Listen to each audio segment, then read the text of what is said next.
প্রকাশিত SSC result অনুযায়ী আমি জিপিএ 5 পেয়েছি। আমি ইসলামিক জ্ঞান অর্জন করতে চাই। কলেজে পড়াশোনার পাশাপাশি কিভাবে ইসলামিক জ্ঞান অর্জন করতে পারি এবং নিজের আমল আখলাক ধরে রাখতে পারি, এই ব্যাপারে পরামর্শ উপদেশ দিবেন। আলহামদুলিল্লাহ, এসএসসি এবং দাখিলের রেজাল্ট প্রকাশ পেয়েছে এবং আমরা অনেক শিক্ষার্থীকে দেখতে পাচ্ছি তারা আলহামদুলিল্লাহ ভালো ফলাফল করেছেন, উল্লাস আনন্দ করছেন। এর পাশাপাশি আপনি একজন শিক্ষার্থী হয়ে সেখানে আনন্দ উৎসব বা উল্লাস যেটাই হোক সেটার পাশাপাশি ইসলামিক জ্ঞান অর্জন করার দিকে আপনি অগ্রসর হতে চাচ্ছেন এবং সেখানে সময় করতে চাচ্ছেন, কিভাবে এগোতে চান সেটি জানতে চাইছেন। এটা সন্দেহাতীতভাবে একটি আনন্দের বিষয় এবং একটি ইতিবাচক দিক। আমাদের তরুণদের অনেকেই আছেন যারা আসলে এই বয়সটাতে এসে তারা নিজের দিন, নিজের নৈতিকতা, নিজের ঈমান, এই ব্যাপারগুলোতে যত্ন নেওয়ার বিষয়ে তারা একেবারেই উদাসীন থাকেন।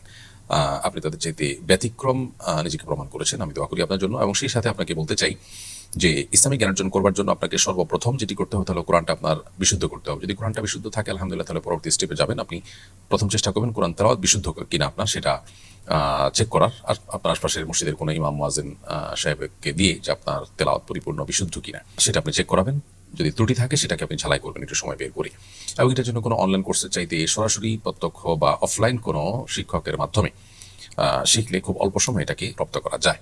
এর পাশাপাশি বেসিক ইসলাম শেখার জন্য ইসলাম শেখার অনেকগুলো অনলাইন অফলাইন কোর্স আছে। যে কোনো কোর্সে ভর্তি হয়ে আপনি এটি শিখে ফেলতে পারেন।